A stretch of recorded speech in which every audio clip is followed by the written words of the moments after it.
अस्सलाम वालेकुम।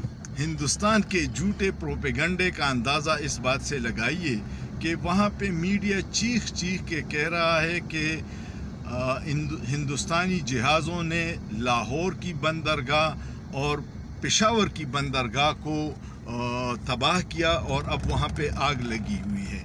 मज़े की बात यह है कि न लाहौर में समंदर और बंदरगाह है न पेशावर में, और इस प्रोपेगंडे में बड़े बड़े सहाफ़ी भी शामिल हैं। बरका दत्त जो मियां नवाज शरीफ की सबसे पसंदीदा सहाफ़ी है, और पिछले दिनों वो आई थी तो रायवेंड में मियां साहब से मुलाकात की।